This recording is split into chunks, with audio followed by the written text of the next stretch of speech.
Itu aja. Teks laporan hasil observasi adalah teks yang berfungsi untuk memberikan informasi mengenai suatu objek atau situasi setelah diadakannya penelitian secara terstruktur. Ya, nah jadi teks laporan hasil observasi itu adalah teks yang dilakukan itu berdasarkan hasil penelitian. Nah, selanjutnya ada struktur teks laporan hasil observasi itu kalau tidak salah itu ada 3. Ada yang tahu? Ya. Ya, Rafif. Ada berapa? 3, Bu. Ada 3 ya. Oke, apa saja? Pernyataan umum, deskripsi bagian, dan deskripsi manfaat. Iya, nah jadi teks laporan hasil observasi itu memiliki 3 struktur. Juga menayangkan sebuah video. Mendikbudristek Nadiem Makarim memutuskan untuk membuka pembelajaran tatap muka terbatas bagi sekolah terapan dengan Komisi 10 DPR menemukan 5 alasan agar sekolah menggelar sekolah tatap muka. Ketiga, adanya penurunan capaian belajar. Keempat, banyak anak putus sekolah terlebih perempuan. Dan kelima, ada kasus kekerasan dalam rumah tangga KDRT. Ketika semua guru-guru dan tenaga pendidikan sudah divaksin. Nah, ketika pemerintah pada hari ini kemudian menetapkan bahwa pelaksanaan PTM itu bisa dilaksanakan dengan syarat menjalankan protokol kesehatan. Jadi video yang sudah Ibu tayangkan tadi itu termasuk ke dalam teks eksposisi. Ada yang tahu kenapa video tersebut termasuk ke dalam teks eksposisi? Ayah, Luna, silakan Luna. Karena video tersebut bersifat Ya, nah ini adalah ciri-ciri dari teks eksposisi. Tadi sudah disebutkan ciri-cirinya singkat padat. Singkat padat itu maksudnya apa? Jelas. Ya, jadi teks eksposisi itu menggunakan bahasa yang jelas, tidak bertele-tele. Terus fakta dipakai sebagai alat distribusi. Selanjutnya, umumnya menjawab pertanyaan adik Simba. Adik Simba itu dia unsur 5W Sakura ya. Ada apa, siapa, kapan, di mana, mengapa, dan bagaimana. Jadi di dalam teks eksposisi itu tentu menjelaskan apa sih yang terjadi. Oh, kebakaran hutan, ya kan? Siapa sih, ya kan, yang jadi ibaratnya apa? Apa namanya? Penyebab kebakaran hutan. Kalau siapa itu tentu menanyakan orang. Siapa? Oh si A. Siapa? Oh si Anu. Ada berapa strukturnya? 3. Ada 3. Nah, jadi strukturnya itu ada 3. Yang pertama itu ada tesis. Nah, jadi tesis itu adalah bagian yang memiliki isi tentang sudut pandang penulis yang nanti akan diangkat. Ya. Nah, jadi di sini tesis itu adalah bentuk pernyataan atau sebuah teori yang diperkuat dengan argumentasi. Makanya struktur yang kedua adalah argumentasi. Ibaratnya mengajak orang, tentu kamu harus punya argumen, harus punya pendapat. Aku pendapatnya harus yang kuat, ya kan? Nah, sama seperti teks eksposisi. Kalau kamu punya pendapat, itu harus kamu perkuat lagi dengan apa? Dengan argumentasi. Nah, argumentasi ini diperkuat atau didapat dengan cara apa? Dengan cara misalnya itu penelitian. Habis itu bisa juga dari pernyataan para ahli atau fakta-fakta. bagian ini mengandung pernyataan simpulan yang melandaskan kembali tesis pada awalnya. Iya, nah jadi nanti di dalam struktur teks eksposisi bagian terakhir atau bagian struktur yang terakhir itu ada penegasan ulang. Ya, penegasan ulang ini mengandung pernyataan simpulan. Ya, nah biasanya kalau simpulan itu ada berisi apa? Himbauan, ya kan? Nah, himbauan atau anjuran melakukan suatu tindakan. Nah, apa itu verba? Ya, apa itu verba? Kata kerja. Nah, verba itu adalah kata kerja. Yang pertama, konjungsi digunakan teks eksposisi untuk memperkuat argumentasi. Ya, lanjut. Yang kedua. Oke, silakan. Suatu konjungsi dapat digunakan dengan menggabungkannya dengan konjungsi yang sejenis dalam suatu kalimat yang saling berkolerasi sehingga membentuk koherensi antar kalimat. Oke, lanjut yang ketiga. Ya, Ya, dapat pula mengombinasikan beberapa jenis konjungsi dalam suatu teks sehingga tercipta keharmonisan makna maupun struktur. nah jadi itu adalah konjungsi ya.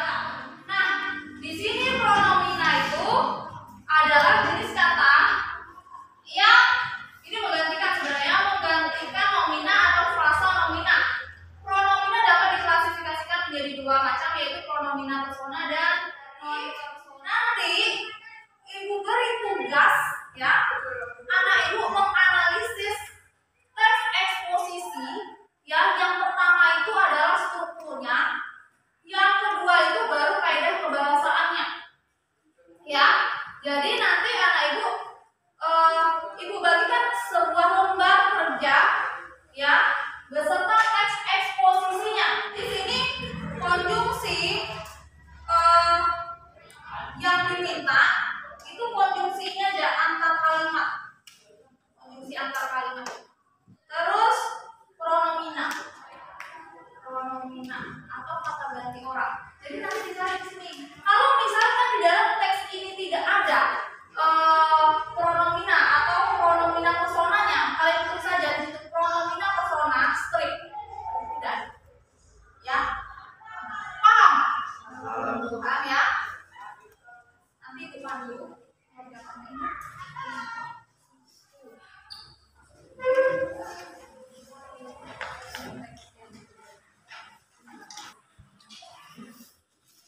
Kelompok Desra, berarti kelompok 2 silakan maju ke depan ya, maju ke depan untuk mempresentasikan hasil tugasnya. Boleh semuanya maju. Kelompok 2 ya. Assalamualaikum warahmatullahi wabarakatuh. Waalaikumsalam warahmatullahi wabarakatuh. Baiklah, kami dari kelompok 2 akan mempresentasikan hasil diskusi kami untuk tentang teks eksposisi. Dari teks eksposisi yang pertama, bagian tesisnya terdapat pada paragraf ke-1 dan untuk argumentasinya terdapat pada paragraf ke-2 sampai paragraf ke-8 dan untuk bagian penegasan ulangnya terdapat pada paragraf akhir, yaitu paragraf yang ke-9. Selanjutnya untuk teks eksposisi kedua, bagian tesis terdapat pada paragraf pertama, bagian argumentasi terdapat pada paragraf kedua dan ketiga, dan bagian penegasan ulang terdapat pada paragraf keempat dan kelima. Untuk kaidah kebahasaannya, yang teks pertama. Pada teks pertama, kami tidak menemukan verba dasar, tapi kami menemukan verba turunan, yaitu terdapat pada kata bertindak dan pengelolaan. Itu terdapat pada paragraf pertama. Dan untuk kaidah kebahasaan teks kedua, verba dasar juga tidak kami temukan. Untuk verba turunan terdapat pada kata dikelola dan diolah. Itu terdapat pada paragraf pertama. Yang kedua, adjektiva. Adjektiva terdapat pada kata diperburuk, yaitu terdapat pada paragraf kedua. Itu pada teks pertama. Untuk pronomina persona pada teks pertama kami tidak menemukan, tapi kami menemukan pronomina non persona, yaitu terdapat pada kata itu, terdapat pada paragraf ke-9. Jadi, wassalamualaikum warahmatullahi wabarakatuh. Waalaikumsalam warahmatullahi wabarakatuh. Nah, untuk hasil presentasi kelompok 2, kelompok 1 dan kelompok 3, ada yang mau memberikan komentar, saran, atau menambah? Saya dari kelompok 3 mau menambahkan kelompok 2. Kalau menurut saya tugas nomor 1 sudah benar untuk struktur teks eksposisi. Dan soal nomor 2 saya mau menambahkan yaitu bagian teks eksposisi. Satu, kaidah kebahasaan yang adverbianya di dalam teks tersebut menerangkan tempat di berbagai daerah yang ada di Indonesia, diantaranya Sulawesi, Provinsi Riau, Sumatera Barat, dan Jambi. Terima kasih. Oke, beri tepuk tangan untuk Alfa.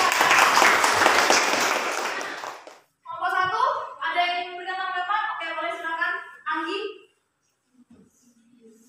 Saya dari kelompok 1 mau memberi komentar kepada kelompok 2 untuk soal nomor 2, yaitu mengenai kaidah kebahasaan pada teks eksposi bagian 1. Menurut saya, verba turunan di dalam teks eksposisi bagian 1 ada penggunaan verba turunan reduplikasi pada kata benar-benar terdapat dalam paragraf 6. Nah, oke, ada yang mau mengomentari atau menambahkan lagi?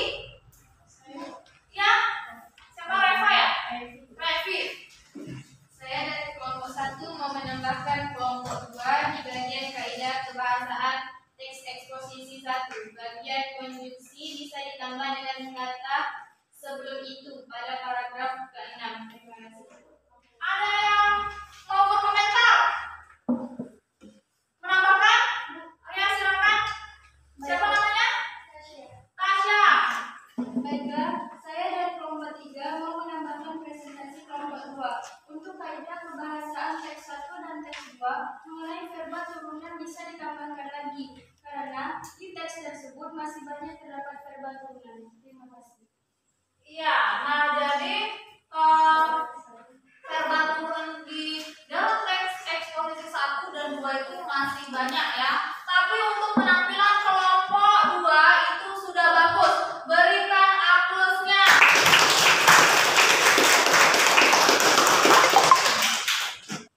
Sekian presentasi kami akhiri. Wassalamualaikum warahmatullahi wabarakatuh. Waalaikumsalam warahmatullahi wabarakatuh. Ada yang bisa menyimpulkan?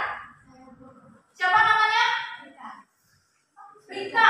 Berdiri Rika. Kesimpulannya adalah teks eksposisi merupakan teks untuk menyampaikan pendapat mengenai suatu permasalahan. Ya, nah jadi yang disampaikan